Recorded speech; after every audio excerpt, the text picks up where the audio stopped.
我細個嘅年代咧，紅條金豬肉係家常便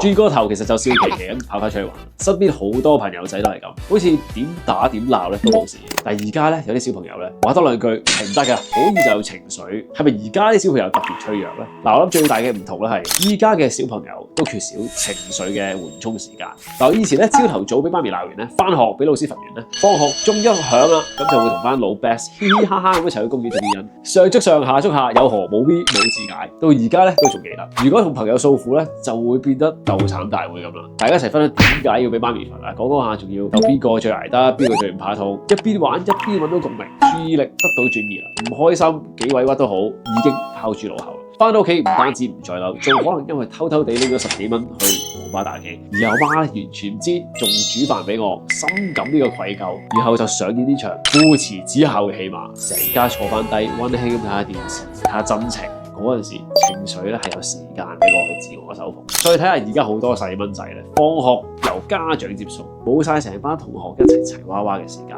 唔係直接去補習班，就係翻屋企對住4埲牆做功課、溫下書，然後父母仔女各自一碌電話做瞓覺。咩係叫捉伊人咧？其實都唔知，完全活喺一個冇緩衝嘅世界。翻學嘅壓力咧根本係冇機會去釋放，亦都冇朋友幫手分擔或者轉移視線，就好似一個杯，你不停咁斟水入去，倒唔翻水出嚟，滿瀉係遲早嘅事啊嘛。試諗下，成年人放工翻屋企都有自己嘅緩衝時間俾你嘅情緒啊。喺部車度坐得陣先入門口，大人都可以咁啦，小朋友又點會唔需要咧？如果你想幫小朋友重建情緒緩衝時間，不妨試下以下3件事。第一，放學或者翻完補習班，唔好急住翻屋企，每日留15至30分鐘自由放風時間，哪怕只不過係玩下千秋啊、踩下滑板車都好啊。第二，放假帶佢去學一種運動，或者一齊做運動啦，足球、籃球、羽毛球、paddleball 乜都得。有一種球技傍身咧，百利而無一害，對身心成長啊，或者日後交友咧都有益處啦，係咪先？流汗同時分泌呢個安多酚，絕對係最好嘅情緒洗滌劑。第三，如果父母真係太攰啦，喺屋企一樣可以玩下呢啲爆旋陀螺啊、Pokemon card 啊、board game 啊，一齊投入喺小朋友嘅興趣入邊，建立更緊密、更加容易溝通嘅親子紐帶。我記得有朋友同我分享過佢嘅走仔經，小朋友咧係中意玩嘅，但玩啲咩咧唔係重點，重點係